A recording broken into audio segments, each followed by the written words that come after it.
Kota Sampit merupakan salah satu kota yang ada di Provinsi Kalimantan Tengah. Sampit adalah ibu kota Kota Waringin Timur dan terletak di tepi Sungai Mentaya. Kota Sampit termasuk pusat perekonomian Kalimantan Tengah, sehingga banyak pendatang dari etnis lain yang mengadu nasib di kota ini, dan salah satunya adalah etnis Madura. Dalam sejarah masyarakat dan masalah etnisitas di Kota Sampit, hubungan antar etnis yang satu dengan etnis lain berlangsung dengan baik. Terjadi pembauran dan saling menghargai.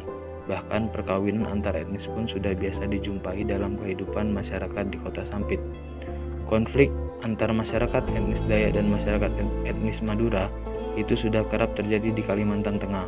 Konflik awal terjadi pada tahun 1999, di mana terjadi sebuah perkelahian di tempat karaoke yang berlokasi di perbatasan Tumbang Samba, yang menewaskan seorang Dayak Ma'anyan yang dibantai oleh sekelompok suku Madura. Hal tersebut membuat masyarakat etnis Dayak merasa kesal. Kemudian masyarakat etnis Dayak melakukan pembalasan dengan membakar rumah dan ternak suku Madura di Tumbang Samba. Selanjutnya konflik Sampit terjadi pada tahun 2000, di mana terjadi pengeroyokan oleh sekelompok orang Madura terhadap seorang warga Dayak bernama Sendung, tewas dengan kondisi mengenaskan di sebuah lokalisasi kilometer 19 Katingan. Hal tersebut menimbulkan kemarahan bagi suku Dayak, sehingga melakukan pembalasan terhadap suku Madura. Pada saat itu, jumlah korban jauh lebih besar daripada konflik yang terjadi di tahun 1999.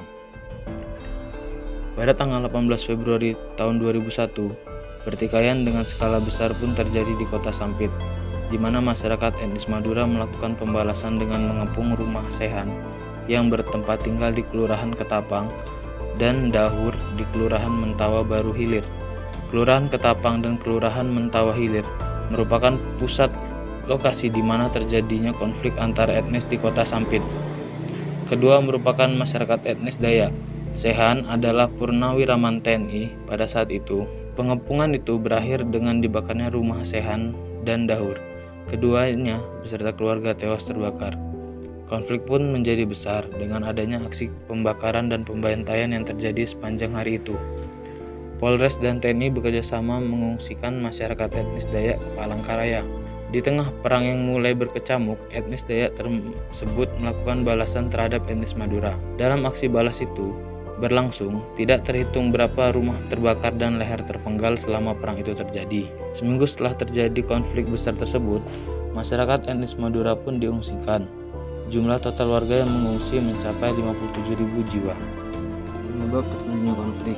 Pertama, dalam berkomunikasi, etnis Dayak dan Madura jarang menggunakan bahasa Indonesia atau Melayu sebagai bahasa sehari-hari. Adanya pendidikan yang rendah dari kedua etnis tersebut membuat kedua etnis sering memakai bahasa daerahnya masing-masing. Dengan demikian, seringkali ditemui kesalahpahaman di antara mereka. Terlebih, jika umumnya orang Madura berbicara dengan orang Dayak, gaya komunikasi orang Madura yang keras ditangkap oleh orang Dayak sebagai kesombongan dan kekasaran. Kedua, orang Dayak yang ramah dan lembut merasa tidak nyaman dengan karakter orang Madura yang tidak menghormati atau menghargai orang Dayak sebagai penduduk lokal yang menghargai hukum adatnya. Hukum adat memegang peranan penting bagi orang Dayak. Tanah yang mereka miliki adalah warisan leluhur yang harus mereka pertahankan. Seringkali mereka terkena tipu daya masyarakat pendatang yang akhirnya berhasil menguasai atau bahkan menyerobot tanah mereka. Ditambah lagi dengan keberhasilan dan kerja keras orang Madura dalam mengelola tanah dan menjadikan mereka sukses dalam bisnis pertanian. Ketiga, kebutuhan dasar yang tidak terpenuhi merupakan dasar dari munculnya suatu konflik. Masyarakat Dayak juga mempunyai suatu ciri yang dominan dalam mata pencarian, yaitu kebanyakan bergantung pada kehidupan bertani dan berladang. Dengan masuknya perusahaan kayu besar yang mengguduli kayu-kayu yang bernilai, membuat masyarakat Dayak merasa tidak diuntungkan dalam bidang perekonomian, di mana perusahaan kayu tersebut lebih memilih orang pendatang sebagai pekerja daripada orang Dayak. Hal yang demikian menyebabkan masyarakat adat merasa terpinggirkan atau tertinggalkan dalam kegiatan perekonomian penting di daerahnya mereka sendiri. Perilaku orang Madura terhadap orang Dayak dan keserakahan mereka yang telah menguras dan merusak alamnya menjadi salah satu dasar pemicu timbulnya konflik di antara mereka. Keempat, ketidakadilan juga dirasakan oleh masyarakat Dayak terhadap aparat keamanan yang tidak berlaku adil terhadap orang Madura yang melakukan pelanggaran hukum. Permintaan mereka untuk menghukum orang Madura yang melakukan pelanggaran hukum tidak diperhatikan oleh aparat penegak hukum.